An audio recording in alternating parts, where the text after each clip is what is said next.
I'm supposed to speak English within the first 30 seconds of this thing turning red, or else it will do the subtitles in Spanish by default. So I thought we had some minutes before I had to say anything, but I had to say something in English because the red light is on. So well, we don't start until 2:45. I just want to get you guys streaming early. They're eager, so if you've got any good dance moves, you've got 3 minutes to get them on the internet here. Mr. Green does the floss, right? Isn't that right? I should be good at that. Yeah. It's teacher every day. Anyone here know any dance moves? It's your show, guys. You're on. I'll be happy to give my spiel if you want to go early. I can give my spiel really slowly, and then we'll start right at 2:45.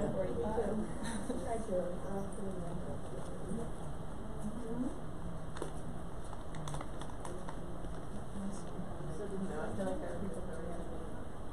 I feel like they're waiting to start. People are coming from lunch.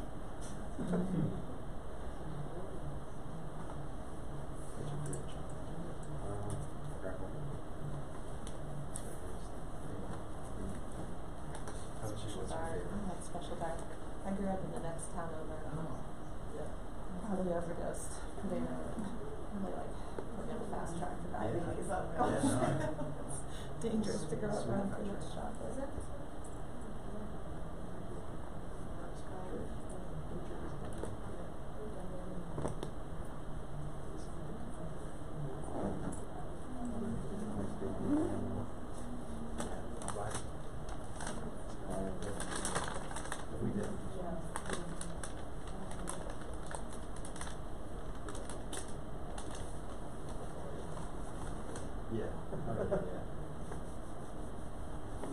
Has anyone looked at any of the live streaming sessions on YouTube? I don't. They're archived too. I don't even honestly know how to get to the live ones sometimes. No one's asking because I don't know where to direct them. It's somewhere. It's streaming live and then keep an archive.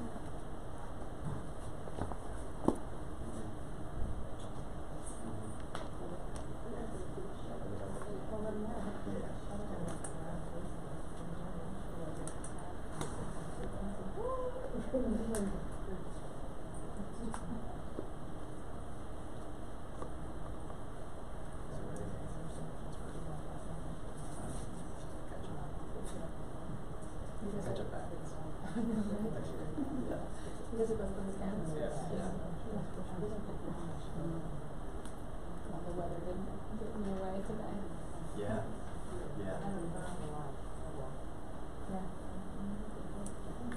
All right, I feel better about starting now. It's actually 2:45. I'm just here to remind you to turn the ringer off of your cell phone, please, and not block any chairs with belongings. And everybody needs a chair as per fire code. And that Act 48 will be available, but there are no codes distributed this year. You'll be able to submit Act 48 online via the evaluation process, and you can find the links in the Attendee Service Center on the P&C webpage, which is probably also where you can find live streaming and archived presentations if you were struggling between any choices during this conference. But now you're here, I'm confident you made a great choice coming to this presentation on Growing Global Citizens with Joe Reedy and John Green. Welcome, guys. All right, well, welcome everyone. Good afternoon. And my name is Joe, and it's my colleague John. We're going to take a moment here. If you'd like to access this presentation, you can take your phone to the camera. You just, you don't even have to press a button. I think at least for this phone, you just put it, it scans it automatically. You can also type it in as well, and then we'll give you the presentation. We'll put it back up at the end also, if you don't do it now. Maybe a few seconds. Great. If you want to take a selfie with it, you can. Send it to your students. They're off school. Yeah, that's right. Around it. All right, so we're gonna just begin by just sharing with you who we are, so you can trust us. Hopefully, we won't be giving you any false information today. But we work at Mechanicsburg School District. I'm at the high school. I teach 10th grade, AP Human Geography and World Cultures. And I went to Bloomsburg from undergrad, Penn State for further education, ed leadership, and I'm currently also an adjunct instructor at Messiah College for geography. I teach at Upper Island Elementary 2nd grade, and I went to IUP for my undergrad and Duquesne for instructional technology. I also teach courses for the Allegheny Intermediate Unit out of Pittsburgh, and I'm a part of KTI also. And we're also 2 members of, we have a technology integration committee at our district, and our leader is here, Ann Reardon, so we're proud that she's here as well. Just a quick glimpse at our classrooms, and you'll see a lot more throughout the presentation. In my 2nd grade classroom, this presentation is going to show you from the primary end all the way up to the 12th grade, or the high school level. In 2nd grade, we go basic with author visits, mystery Skyping, number Skyping, and also some empathy projects also. Here's some kind of snapshots from my classroom. Over the years, we've been doing some design thinking to figure out not only what the world's problems are, but how we can help to solve them. So some of the sites that you see here, some of the pictures, my students over the last few years have developed campaigns where we've grouped up with teachers across the district as well as teachers around the world. And up to this date, we've collectively raised over $30,000 to contribute and partner with a school in the Kibera slum next to Nairobi, Kenya. And we'll be talking about some of those initiatives in today's presentation. So today's plan, we really focused in on 3 objectives. And the first question that we want to think about with you all today is, since this is growing global citizens, what exactly does a global citizen know, understand, and do? Second question today we're going to be looking at is, why is global citizenship important in every single grade and subject? And then third, we would like to explore with you all, how do we empower our students to become global citizens? We have a short video here that about what a global citizen knows, understands, and does. Before we play it, we're going to give you a little test here. Not a test, but a little job to do. This side of the room, we want you to think about what a global citizen should know. That's your job today, in the next few moments. This side of the room in the middle, your job is to think about what a global citizen should understand. And this side of the room, your job is to think through this video, what should they actually do? So that's your job. Give me a thumbs up if you're ready for that. Awesome. Good, thank you.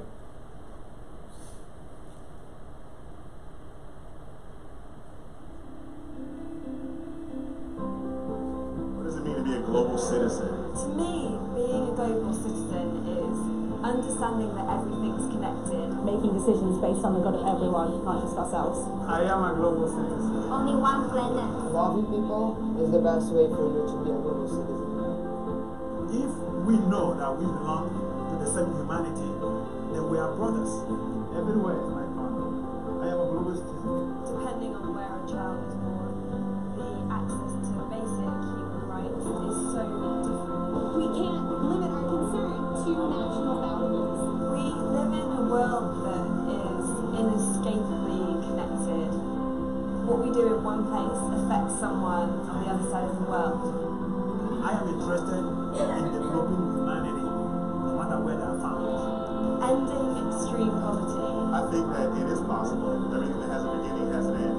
We have the energy to do it. We have the skills to do it. What we do does really make a difference to other people. I am a global citizen. Each person must have something to contribute to make the world a better place. That world has a lack of extreme poverty. That world protects and sustains the environment. That world is about equality. That world is about access. That world is about justice. That world is about freedom. That world is about health. We should have a world by now where every child is born with the same rights to life. That is the world we're fighting for. Because the world we want and the world we're envisioning is the world we're going to make, and it's going to be beautiful. All right, so that's for the global citizen movement, but take 30 seconds and with people around you, think about that task that we asked you to do. So this side is no, what should the global citizens understand, and you guys are what should they do? Take 30 seconds, go ahead, make me a friend too.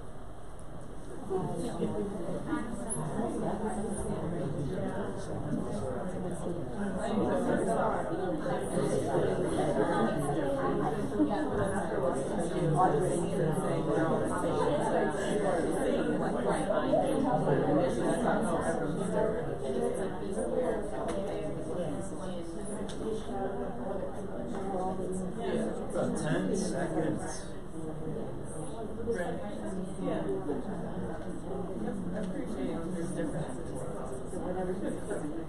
All right, hearing some amazing things from all sides of the room. How about the no side? What should global citizens know? Is there any terms, concepts, anything they should know? They should know there's a world beyond their bubble. Yes.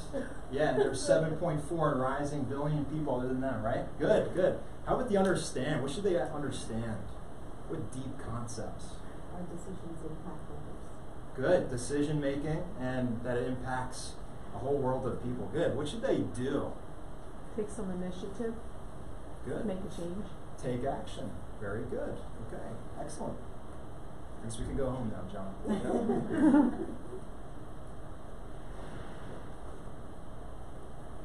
So, just to go back over, we're going to start working with why is global citizenship important at every grade and subject, not just one area of K through 12. So, why we believe it's important all throughout. All right, so we know that the answers are in the room sometimes, right? But there's also answers outside in the world. We're going to give you a chance real quick here. If you can go to this website, this is Padlet. You can scan that if you would like. Or you can just type in that link. And we're going to actually, in a moment, we'll go there and raise your hand if you ever used Padlet before. Great. So you know it's very user-friendly. When you get to that site, all you need to do is press the what color button? Was it pink? It's pink. Yeah, it's pink. Yeah. You're going to press that, and when you see where it says there's a box that comes up, which is the option that we would like you to choose and go with. The title, you can write your first name if you like. And then the text could be the answer. So why do you think global citizenship is important in every grade and subject? From K to 12 and beyond. Write down a few thoughts. And then in a moment, we're going to start to see our answers.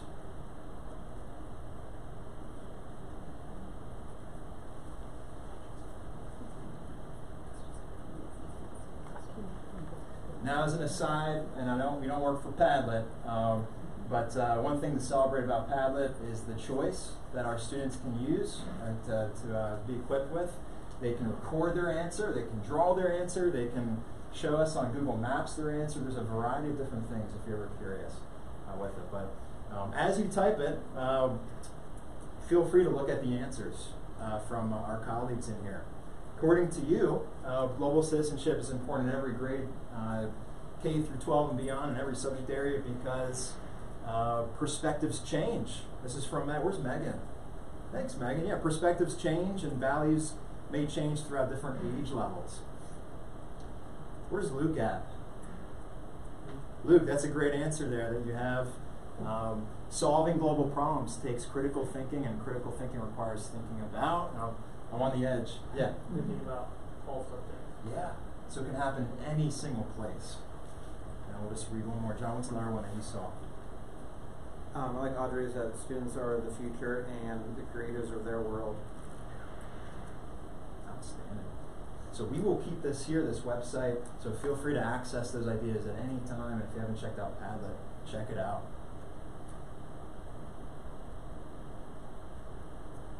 So next, coming from elementary perspective, with my students, I do a lot with 21st century skills of the 4 C's.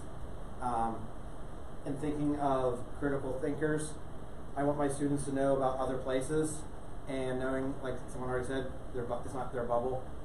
So to go outside of our walls of our classroom, outside the district, outside Pennsylvania, and even outside the United States. A big skill that we teach in 2nd grade is our speaking and listening. We have one of our main units in our ELA, and it's great when the students get better throughout the year speaking, and they want to become better speakers, especially when they're Skyping. And then they're talking about their Skyping. And it even teaches them to be good listeners when they're trying to listen during a Skype because they realize background noise is important not to have during a Skype. The next C of collaborator, there's tons of collaborating going on. They're working to create questions to ask as our class. They're creating to working to collaborate to make a project after, and it's just not a once and done. They're collaborating with the people on the other side, wherever we're talking to. So collaborator is huge with this one. And being a creator, afterwards we always do either some type of wrap up, if it's a video or if it's if they're doing a poster about where they went to, or just a journal writing. Whatever they're doing, they're creating something about their learning. So we bring all 4 C's into our Skype projects in 2nd grade. So some other reasons, right, why global citizenship is important in every graded subject. Remember our keynote this morning, right? Remember the idea that there's outcomes and then there's strategies.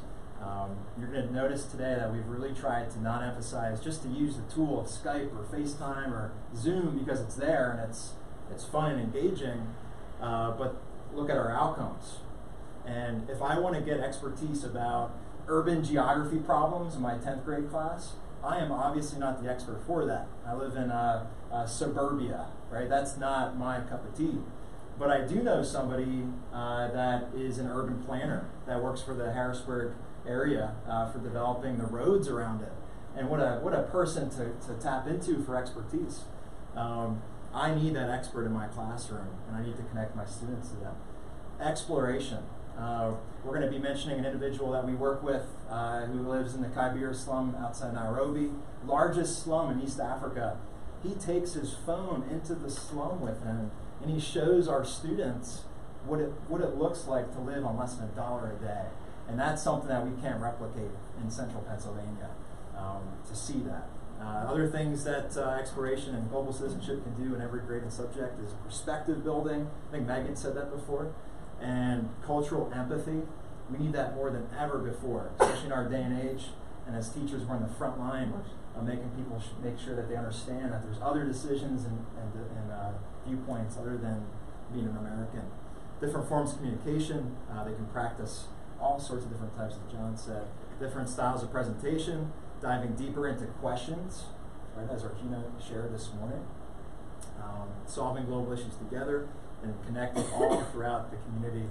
And of course the challenges. I know John does a lot of these mystery Skypes and 5-through challenges as well. So these are all things that we can do across the board.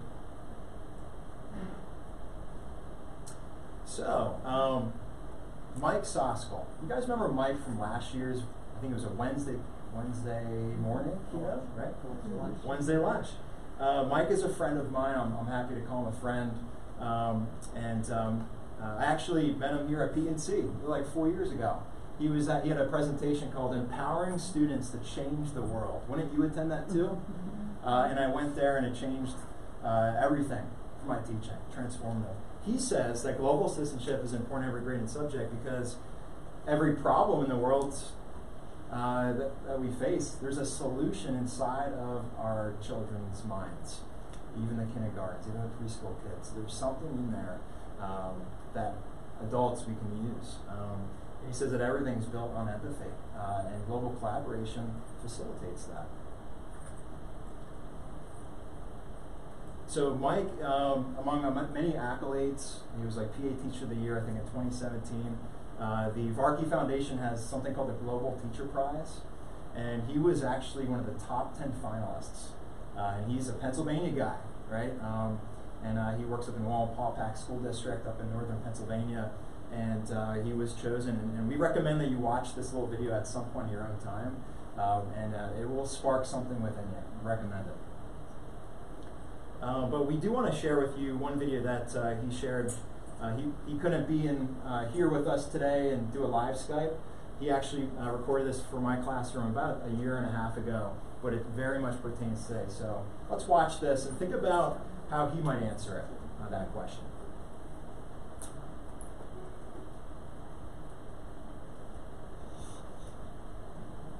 Hi Joe, hi class, how are you?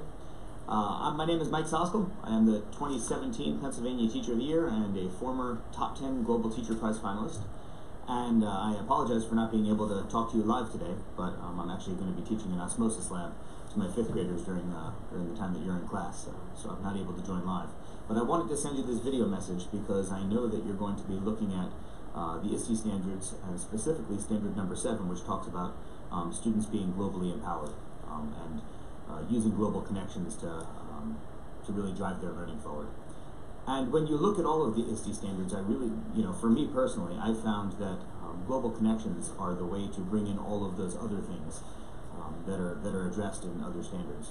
So when it comes to developing problem solvers or digital citizens or so on and so forth, all of those different aspects of creating problem solvers for the next generation in my classroom happen not only through science but also through global connections. So what I believe is that we should be bringing in as many different diverse viewpoints into our classrooms as we can. And tools like Skype or Google Hangout or Zoom allow us to connect with anyone in real time around the world in a way that wasn't possible 10, 15 years ago. And social media networks like Twitter and Facebook allow us to find the connections that we need for our students. And so, over the last 3 or 4 years, we've brought in scientists and authors and park rangers and other students from different countries and teachers. And we've connected with over 70 different countries, the International Space Station. We've had astronauts talk to our students from space. And also scientists in Antarctica that were studying penguins. So my students have been exposed to lots of different people who are doing good work and using learning for more than just passing tests and quizzes on Fridays, which is too often what school's about. Kids shouldn't have to wait until after they graduate to make a difference in the world. Every bit of learning, every bit of our curriculum has a practical application somewhere outside of our classroom. And so if students are learning not just to pass a test or quiz that they don't really care about, but rather learning to make the world a better place and feeling the intrinsic joy that comes with doing good for others, that's how we develop the lifelong learners and the intrinsically motivated learners that are mentioned in all of our mission statements. So really, when we have these different connections and kids are talking to scientists or national park rangers or whoever we're talking to, we've developed a culture here in school where they look for problems because they want to solve them. And so for example, earlier this year we spoke with Sankob, which is a seabird hospital in South Africa, and kids learned about plastic pollution, about how a lot of the plastic waste that we end up throwing out goes into the ocean and is eaten by seabirds like penguins, and birds get sick. And when they saw this, immediately my kids wanted to know what they could do to make a difference. And so they said, we're not using straws anymore, that's it, no more straws in the cafeteria. But they also started collecting bottle caps. You can't see it on my video, but I have a shelf of like thousands of bottle caps that kids have collected because they're afraid that they're going to go into the ocean now. So even 3rd graders are looking for ways that they can make the world better. And our 5th grade students have done some much bigger projects. Last year, they actually spent a month of our science class looking at how to engineer bridges, designing coming up with different bridge designs that they tested with paper and then cardboard, and sending a bridge design over to a bridge builder in Kenya who designed a bridge for a village where the bridge that connects the 2 parts of the village was falling apart, and kids couldn't go to school. And so not only did my students design that bridge, but then they raised money for it along with their 5th grade teachers. And so there are children in Kenya who can go to school now because of the work that my students did.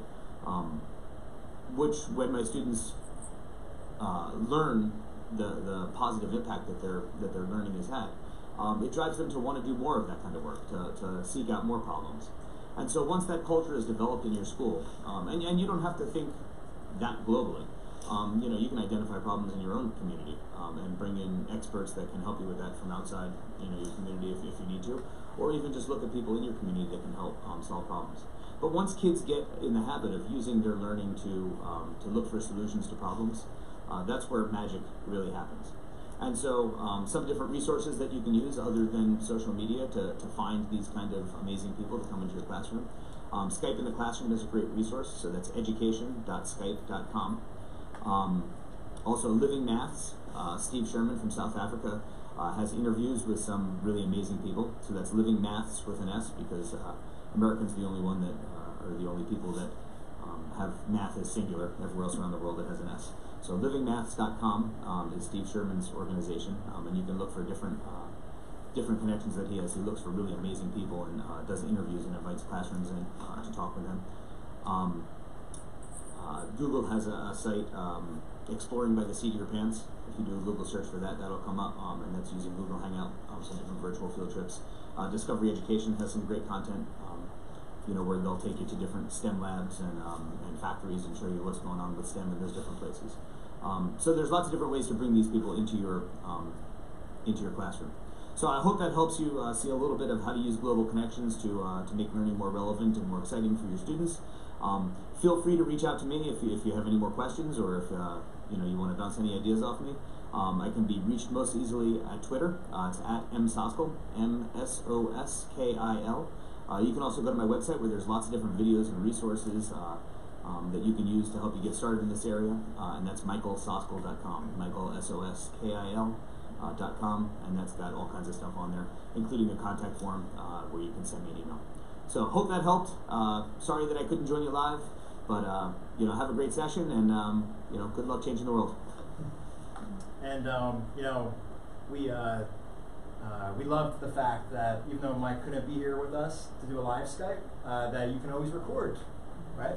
So the part about global collaboration is that you can record and things. But for me, I'm not sure what stuck out to you, but having our students look for problems. So here's the problems, and the idea that there's so many resources out for you.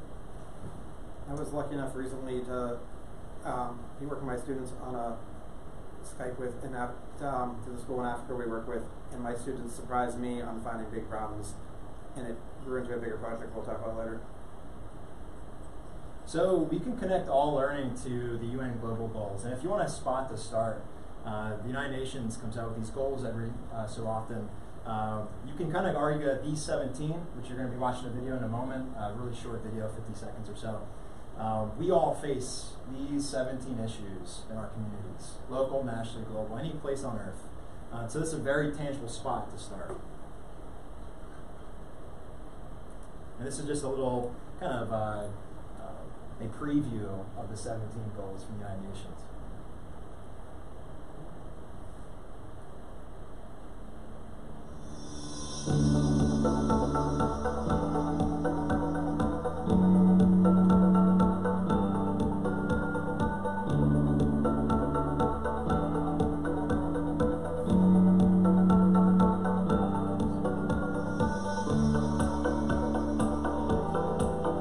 Talk over this a little bit. Think about any subject area, any grade level. Science teachers, math teachers, there can be a connection to at least one of these sustainable development goals that you can tap into.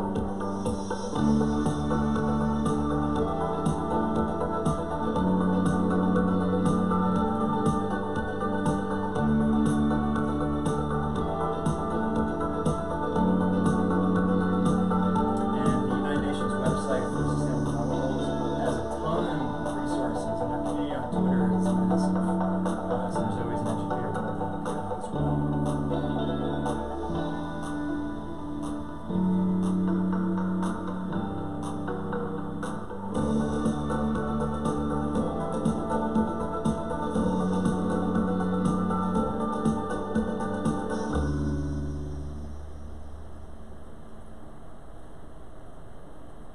The next couple slides you'll be able to refer back to on your own, but we just wanted to show you it's not us, it's not a few people.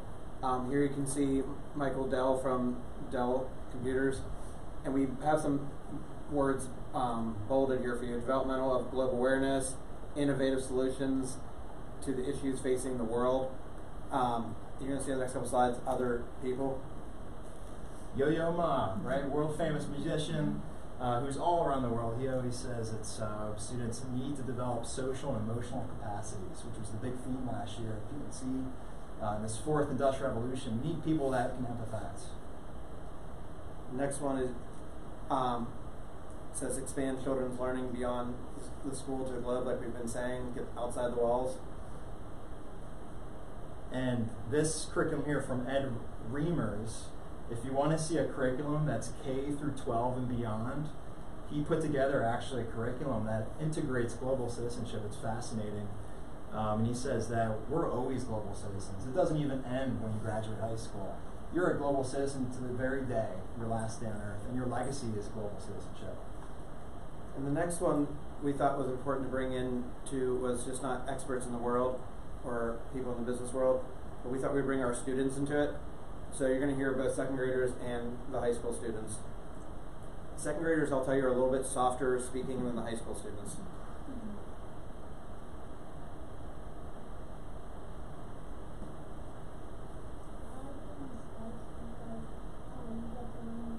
A little soft, I'm sorry.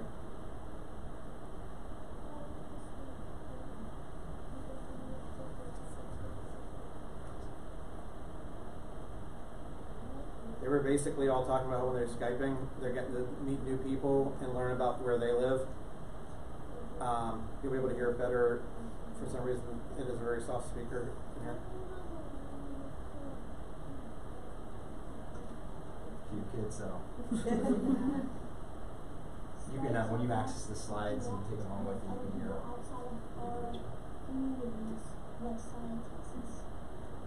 I think it's important to interact with places around the world because it's easy to feel isolated and get caught up in our own world that we live in and not really face the realities of what struggles people face every day to find food or water. And with our resources, it's almost our responsibility to communicate with these people and to help each other and become a global community. I think it's so important because we have access to so much, like education and food and just the basic needs such as shelter, but it's easy to forget that other people don't have these basic needs, and by connecting with these people we can really just realize. I think it's so important for us to interact with people from different countries because we're able to share our resources like the health, wealth, access to knowledge, and we're also able to learn from the students in different countries and they can learn from us. I feel like it opens our horizons up, it opens our eyes so we can see what another country's like, and it's a whole different world over there because they are struggling to survive every day and we're struggling about homework and tests, so it's a really unique comparison. It's important to communicate internationally because it gives you a perspective of how bad it really is in some places, and that's something that you don't really get living in a place like America where we have so much.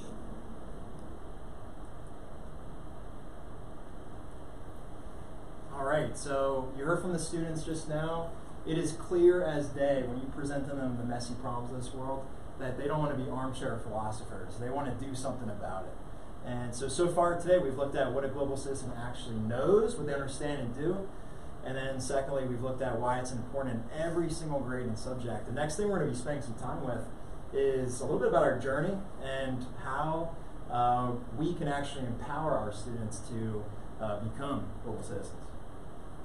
Joe said earlier that we're both on the TIC committee for the school district, and we were led through all the ISTE standards and how we broke them down and looked at each one and saw how we could do it in our curriculums and in our classrooms. The one we're focusing on today is Global Collaborator, but we also really work with this and notice it pulls in most of the ISTE standards with the extension projects that we do. So I'm going to read you the actual description from Global Collaborator, what it is. But it's students who use digital tools. So what this presenter said this morning, it's a tool belt, but they use them to broaden their perspectives and enrich their learning by collaborating with others, and then working effectively in teams, locally and globally. So a lot packed into that in subset A, B, C, and D. And we're going to spend the next few minutes looking at how we've done that and how we're going to continue to do that. So with 7A, talks about the digital tools, and relate to this morning when he said you have that tool belt. We mostly use Skype ourselves, but with Flipgrid in the elementary, we use Seesaw to get outside our classroom to parents and grandparents who don't live near. I have one student whose grandmother lives in Africa, in South Africa, and she's able to share her work with her grandmother. You could use Google Hangouts or Zoom and FaceTime. Thank you. I'm not the Apple person. All right, so 7B, so the tool part, raise your hand if you're familiar with some of those tools. Yeah, they're great, really good stuff. 7B is using collaborative technologies to work with others, right? So there's sort of that, you guys familiar with SAMR, right? It's that whole idea of, you're going from enhancement to transformation, right? You can call up somebody on the phone and talk with them right now, right? Which is all good. But this kind of speaks to the idea of doing something with that collaboration, and including the peers, experts, and community members. John, you want to speak to some of the folks that you've spoke to? In my class, we've done a lot within the United States mostly, and when we've done mystery Skypes, and we've done 5 clue challenges mostly. With 5 clue challenges, they usually have to figure out what other book that we did last year with Dr. Seuss books, and the students had to write clues to have the other class guess what Dr. Seuss book they were made their challenge about. And we also do the mystery Skypes and my kids will go from 1st grade up to 5th grade, and do an awesome job with asking yes and no questions to figure out what state the other class is in, and then they share simple facts about their state. This is last year's map. We hit a lot of states. It was pretty powerful. Alaska, they were amazed, and they loved asking even how the school shaped. Like, some of the schools we've talked to have 5, 10 kids in a classroom, and their whole K-12 for the whole district's in one building, whereas there's other ones that are larger than we are.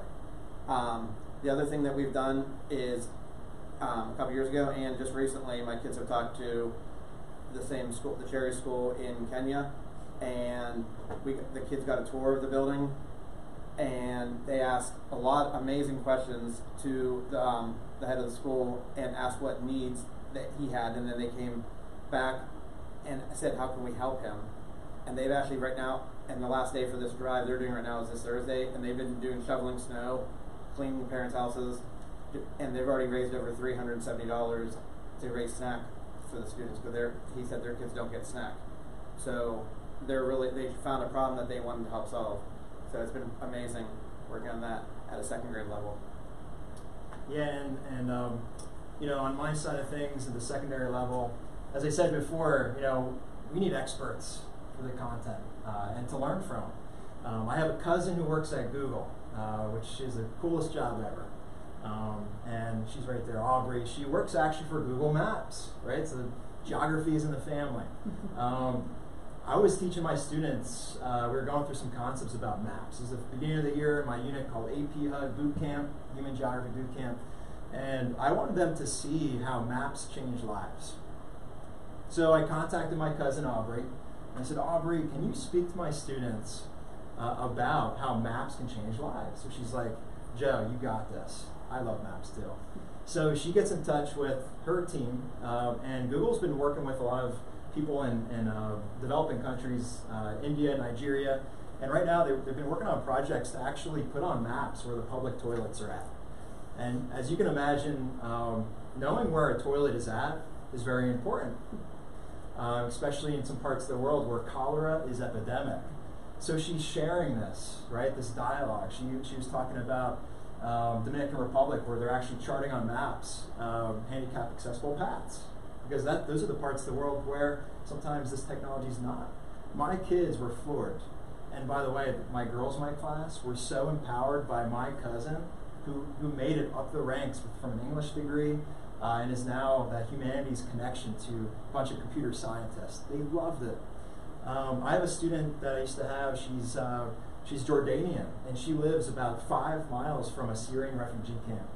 My level 2 world culture kids who struggle in reading and writing, they were missing the connection as to the challenges that Syrian refugees face and how they have issues assimilating into Jordanian society. So I emailed my former student who lives in Jordan, and I said, hey, can we exchange some information here, and can you Skype with my students about your town, which is next to a Syrian refugee camp? Ladies and gentlemen, it was transformative for my students. They came to class excited, and they were asking such good questions. We had a Holocaust survivor in for American Studies who shows us his tattoo with the Nazis ingrained on his arm. I have a colleague who teaches math, and his students were finding it hard. They weren't being challenged by the relevant connection. So I go to his classroom and we work together, And I found a colleague in Uganda who I talked to when I first started teaching, and he agreed for his students to teach our students a difficult problem in trigonometry. And they found out that their perspective in solving the problem was very similar. And then they were talking about measuring the heights of giraffes, you know, how tall they are in the shadow of the sun versus the shadow, and it was transformative.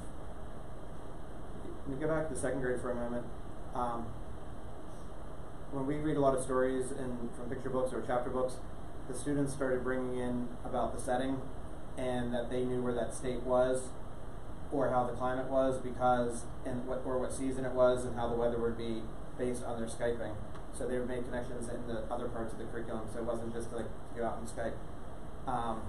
And also in second grade, we've this year talked to a botanist when we did our plant unit, and we also our librarian brought in author for the students to ask questions to about book they read in the library.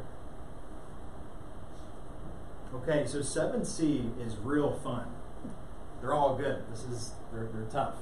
7C is about students contributing constructively. Think about those two words. Contributing constructively. To project teams, assuming various roles and responsibilities to work effectively toward a common goal. This is design thinking. Think about for a moment your classroom. Right? Think about your students and teams working constructively, well-assigned tasks. They're reaching towards a common goal. Isn't that perfection, right? And I haven't reached that yet, but I'm working toward it. We're both working toward it. But that's sort of the idea with this one. I wanted to speak for a few moments on some of these activities, but we did this campaign. We're going to be watching a video about it here in a moment with my students. So poverty is a big deal, and so I wanted my students to connect with this authentic audience in the Kibera, and we're going to be showing, you can kind of see, this is the launch cycle. Who's familiar with John Spencer's launch cycle, this design thinking approach? And so this approach, when we discovered this at our TIC committee, the look, listen, and learn is that awe and wonderment and curiosity fades. My students, and John was sharing this too with his students, they spend a whole entire day at least just Skyping, asking questions, researching the problems of their community, asking tons of questions. And all this takes time. And understanding the process, the problem. My students came to me the other day, and we're just doing this again for the third year, a different phase in this project. They said, Mr. Reedy, we can't crack poverty right now, but maybe in the future, but we're going to keep working toward it. Right? These are messy problems, and the process allowed them to navigate ideas, creating prototypes, highlighting a fix, and then launching it. This past year, my students were destined to help the Cheery Center expand to grades 7 and 8. Because right now in the Kibera, the grades stop at 6. They did, but the kids had nowhere to go. So we asked questions about that. We found out that it would cost $26,000 to expand the school, which is a lot of money. That's about $26 million in their terms. They're in Kenyan shillings. And so we spent an incredible amount of time figuring out all the different partnerships that we can take. And we did 2 big events, a spaghetti luncheon. All the kids, they kind of grouped up to figure out who's going to do what. And then this past fall was a 5K. And we partnered with a school down south in North Carolina. We got the news involved. That's CBS over here in Harrisburg. And long story short, $24,000 later, we expanded with the help of our partnership with the school to grades 7 and 8. So it was a success, and the students were transformed by it. So this is 7D. This is students exploring local and global issues to use collaborative technologies to work with others to investigate solutions. Watch this for a few moments, and this is the project called Raise the Cheery Roof that we did a couple years ago.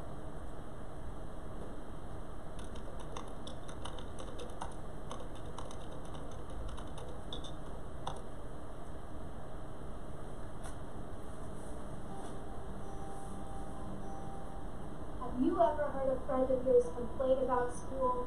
Have you ever wished you didn't have to come? Imagine if your school was in one building with a leaky roof and no bathrooms. Imagine if you had to walk 30 minutes to school every day. Would you come? The students of the Cheery Education Center live in one of the poorest neighborhoods in the world. They live in the Kibera slum in Nairobi, Kenya. They don't have nice clothes to wear, enough food to eat, or even soap to wash their hands. Their families make only $500 in an entire year. And yet the kids still come to their mud-walled, weak school. The students come to school because it is their hope for the future. School is what will allow them to get a good job that will raise them and their families out of the slum. Besides that, school is fun. Hi. Hi. My name is Jacinta. I'm in grade 6. My name is Clinton. My name is Irene Atieno. My name is Christina Diambo. I like Cherry because it's a big school. It has big rooms, and in Cherry we eat good foods. I come to school to learn. The school called Cherry Children Education Center. Our teachers are good. If you not understand anything, you just go to the office and tell them I have not understand, and they will just tell you. I have seen some changes. It has new classes. I like reading storybooks. And the buildings are very good. We thank for them, for God has reached for us here. Unfortunately, the school was getting worse and worse. Eventually, the leaky roof and sagging walls made it too dangerous for kids to come and learn. The Cheery Education Center would have to be shut down, and all the kids would have to find another way to get ahead in life. To save the school, the Cheery Education Center and its leader, Jarius, needed money. The Mechanicsburg School District decided to help them raise $4,000. This was a lot of money, as much as a family in the Kibera slum could make in 10 years.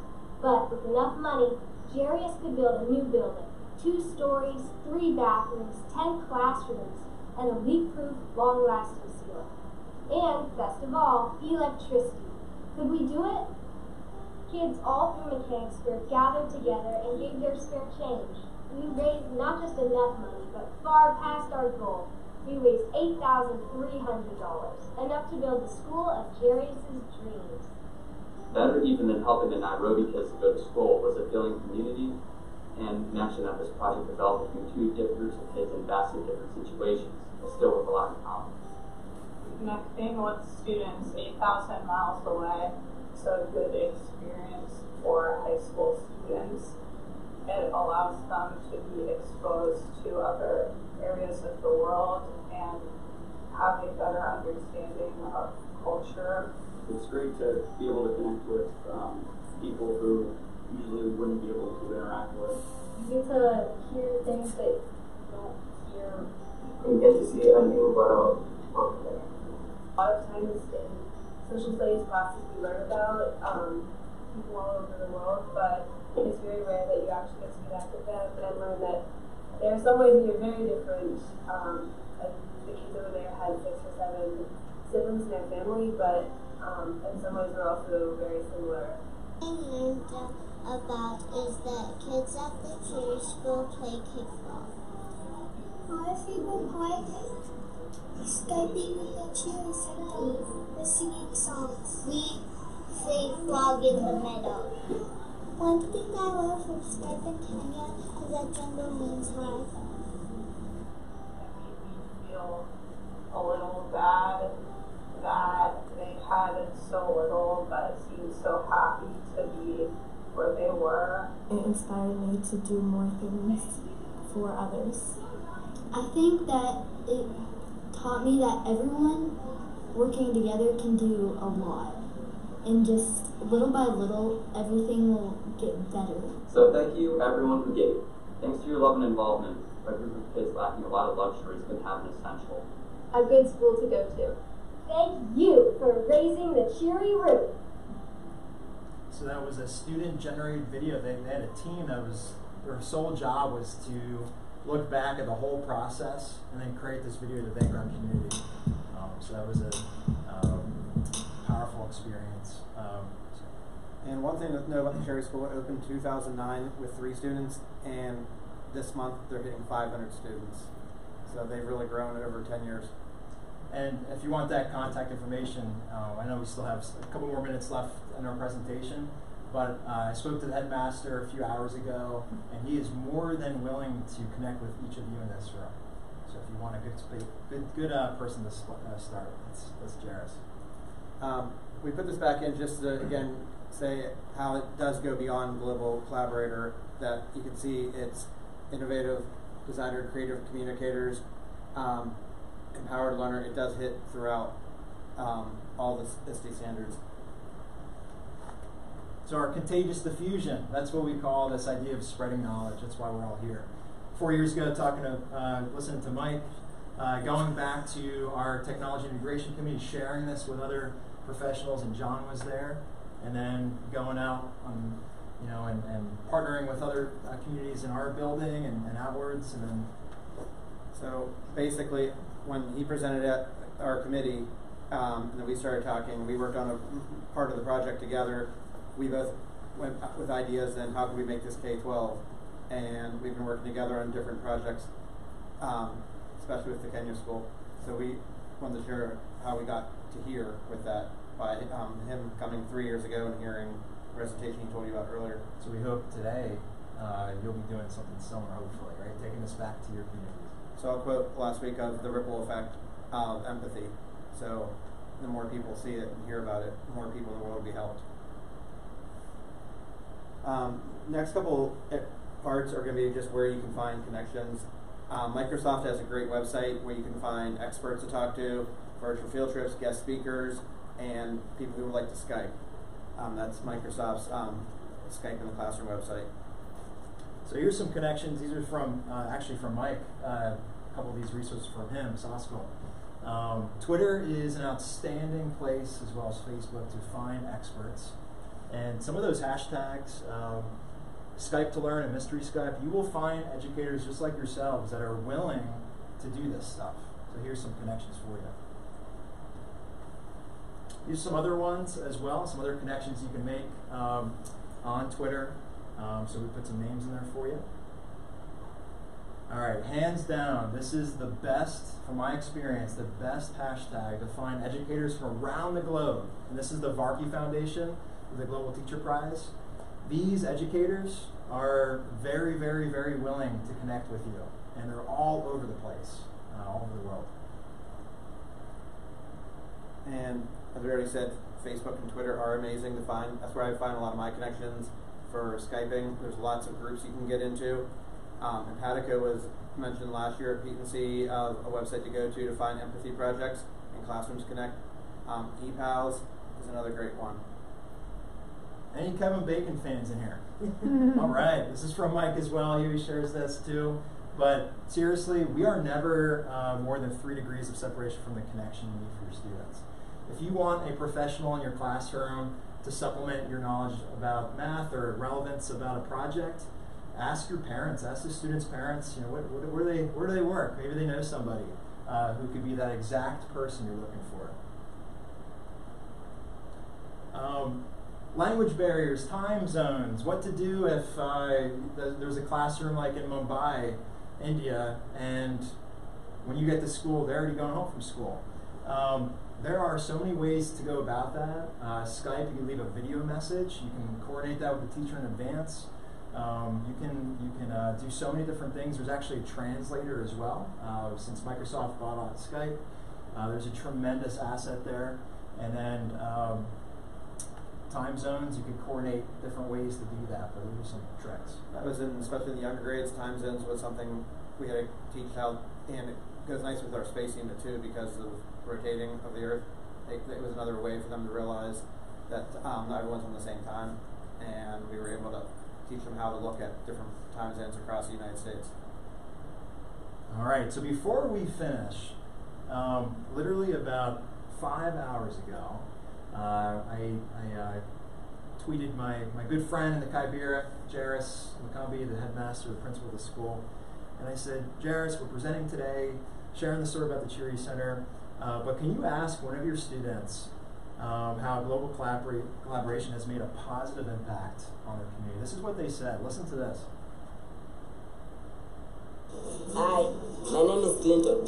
Global collaboration is transformative because at the past we had no laptops and we did not learn modern education, but nowadays we learn through laptops, we know English, and at the past we were separated from girls. They thought they always cared about boys, but now we are now equal. They care about everyone. No one is important than the other. Thank you. So did you catch what Clint said there? We're equal, right? We have laptops. We can speak English. One of the things that we emphasize in this presentation is that, you know, this is not paternalism. It would be awesome to say that we have given, and you know, we're superheroes, right? We use global collaboration to help up a community. But I could tell you honestly, in our classrooms, this has been a two-way street. Our students have learned so much from our friends in the Cheery Center around the world, around the country. Got one of the most powerful texts from a parent. Right after we'd been working on this project we're currently working on, the girl went home, and we just finished writing friendly letters, and I used the friendly letters to have the kids write about what they learned about Kenya and about the project they wanted to do about raising money for snacks, because the students didn't get snacks over there in school like we do. And the mother wrote back and said, can we extend the project to February 10th at least? Because I was only going to do 1 week. And she said, you taught her something I've been trying to get through to her. And they were cleaning closets out in the house, and she said, Mom, why do I need all these toys when they don't even have soccer balls for their playground?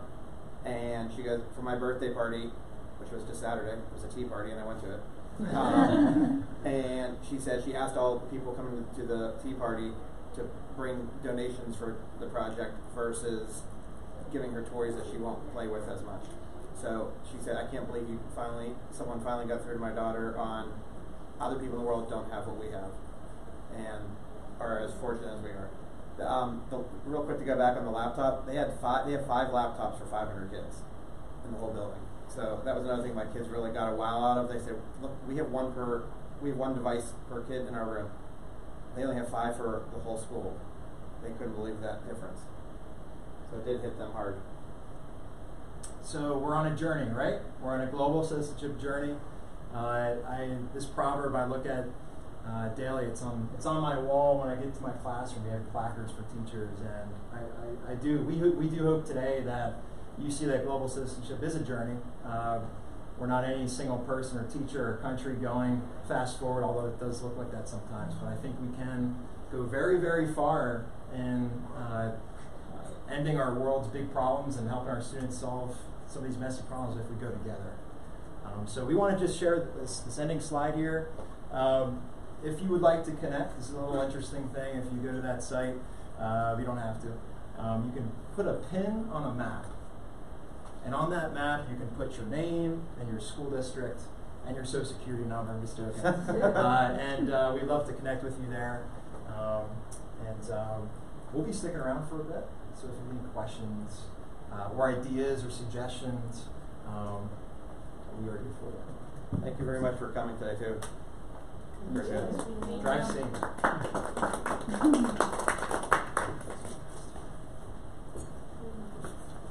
Put a pin on the map. Yeah, if you do this, though, all you do, you guys probably need that. You can just put you could put the pin by just typing in the name of your school district or your town, and it goes to the. Thanks again, guys. Thank you. Yeah.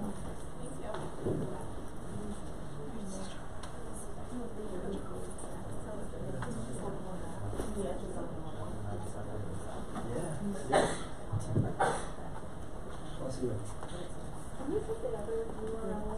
The first one. Anyone else need this one still? You're scared about what the kids are going to say. I have a story on that. I'm K-5 library. Yeah. And even just, I do a lot for Black History Month and like thing, and I am just holding my breath the whole time, like, please don't say something. The only problem I had was a student who wanted to take control and be the only one speaking. Okay. And I knew the teacher because I had already worked with her a couple times. They said, we'll call you back in a few minutes. Yeah. And I was able to stop. And then my only other experience was the other school. The teacher didn't have a good control of her class at all, and I ended it. Yeah. And at the high school level, I make sure I do a bunch of etiquette before we do that. I said, you guys are U.S. ambassadors. Right. You got to smile. You have to present yourself as somebody who's a professional. Yeah. And but one year before I did that stuff, I had a girl fall asleep right in the front row. And she actually woke up in the middle of it after, I didn't see it. I was working on the side with the kids. And she was so embarrassed, she never did it again. Yeah. Real life lesson, don't fall asleep. And you guys prep them ahead of time, some too. Yeah. That you have looked at this kind of K-12, because I know I kind of dropped into classrooms, but there's no systemic like training kids in second grade. If we could start in second grade, then I wouldn't have like the disaster I had in seventh grade. Sure. And I'm one not always to share. That's a whole new disaster, even if they don't. I'm always one that I don't share like always what I'm doing like out, so other people don't feel they have to do it too. And with this project I'm doing right now, I had a couple people in my building say, please tell other people because the teachers might want to donate. And they didn't realize we were hooking with math with counting the money every day. We were hooking with letter writing. We were hooking it with our question and answer.